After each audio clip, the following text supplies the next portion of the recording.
No vote to Abhijit বলছেন চাকরি প্রার্থীরা। নন্দীগ্রাম তমলুক তো বটেই, পূর্ব মেদিনীপুরের বিস্তীর্ণ এলাকায় বহু চাকরি প্রার্থীর কাছেই বিচারপতি অভিজিৎ ছিলেন দুর্নীতি বিরোধী আন্দোলনের আশা ও ভরসা। তার সেই ভাবমূর্তি সামনে রেখেই তাকে ভোটে প্রার্থী করেছে বিজেপি। তখন তিনি বিচারপতির আসনে। বিচার প্রার্থী এক মহিলা বলেছিলেন, আপনাকে আমরা ভগবানের মতো দেখি।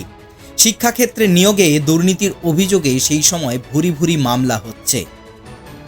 বঞ্চিত সেই সমস্ত চাকরি প্রার্থীর কাছে অভিজিৎ গঙ্গোপাধ্যায় তখন ছিলেন আশার আলো। সেই অভিজিৎ বিচারপতির চাকরি ছেড়ে এবার লোকসভা ভোটে লড়ছেন। পূর্ব মেদিনীপুরে তমলুক কেন্দ্রে বিজেপি প্রার্থী তিনি।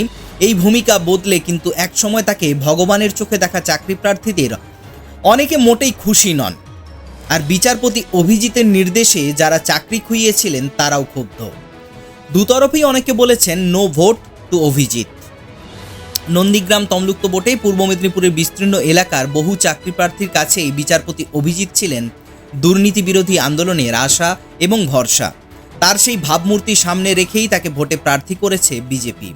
কিন্তু একসময় বিচারপতি অভিজিৎকে দেখে সুবিচারের আশায় বুক বাঁধা বঞ্চিত চাকরি প্রার্থীরা এখন বলছেন উনি ন্যায়ের ধ্বজা উড়িয়েছিলেন নিজের স্বার্থে। সেই স্বার্থ পূরণ এখন ভোটের রাজনীতিতে এসেছেন। অভিজিৎ যে কেন্দ্রে লড়ছেন সেই তমলুকের মধ্যেই পড়ে নন্দীগ্রাম। সেখানকার মনোহরপুরের বাসিন্দা গৃহবধূ লক্ষ্মী তুঙ্গ দীর্ঘ আইনি লড়াইয়ের পর বিচারপতি অভিজিৎ গঙ্গোপাধ্যায়ের নির্দেশে আশায় বুক বেঁধেছিলেন। এক প্রকার ধরেই নিয়েছিলেন যে এবার হাতে পাবেন স্কুল সার্ভিস কমিশনের গ্রুপ ডি কর্মীর নিয়োগপত্র। কিন্তু অভিজিৎ এখন আর বিচারপতি নেই, মামলাও মামলার মতোই চলছে। লক্ষ্মীর স্বামী অতনু তুঙ্গ বলেছেন, চাকরি প্রার্থীদের ভবিষ্যৎ নিয়ে ওর সব আস্ফালনই নিষ্ফল। সেটা ভোটে দাঁড়িয়ে উনি নিজেই প্রমাণ করেছেন।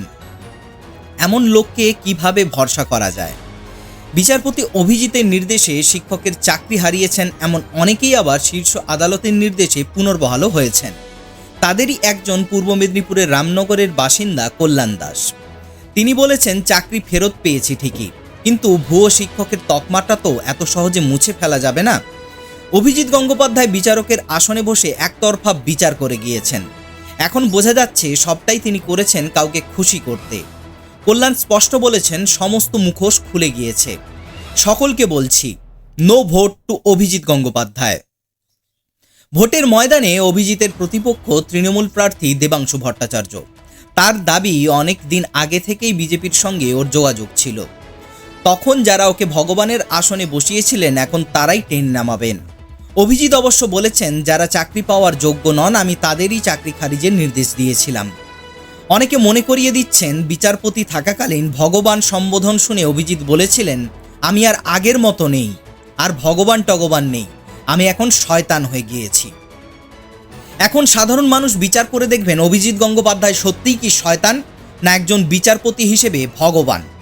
কারণ অনেক মানুষের আশা দেখিয়ে, অনেক মানুষকে চাকরির নেশা দেখিয়ে উনি কিন্তু সেই জায়গা থেকে নিজের স্বার্থের কারণে সরে এসেছেন। রাজনীতির জায়গায় থাকুক, কিন্তু যে সমস্ত চাকরি প্রার্থী দিনের পর দিন রোদ জল বৃষ্টি মাথায় নিয়ে রাস্তাতে বসে তাদের আন্দোলন করে গিয়েছেন, সেই সমস্ত মানুষকে একটা নিরর্থক আশা দেখিয়ে তাদেরকে সেই আশার আলো থেকে টেনে বের করে আবার অন্ধকারের রাস্তায় এই অভিজিৎ গঙ্গোপাধ্যায় ফিরিয়ে দিয়েছেন। তাহলে সেই অভিজিৎ গঙ্গোপাধ্যায়কে মানুষের ক্ষমা করা উচিত বা ভোট দেওয়া কি উচিত, সেটা আপনারাই ভেবে দেখুন। আমাদের সঙ্গে থাকুন ততক্ষণ। চ্যানেলটি ভালো লাগলে অবশ্যই লাইক করবেন, শেয়ার করবেন এবং সাবস্ক্রাইব করবেন এবং আমাদের বাড়তে সাহায্য করবেন। ধন্যবাদ।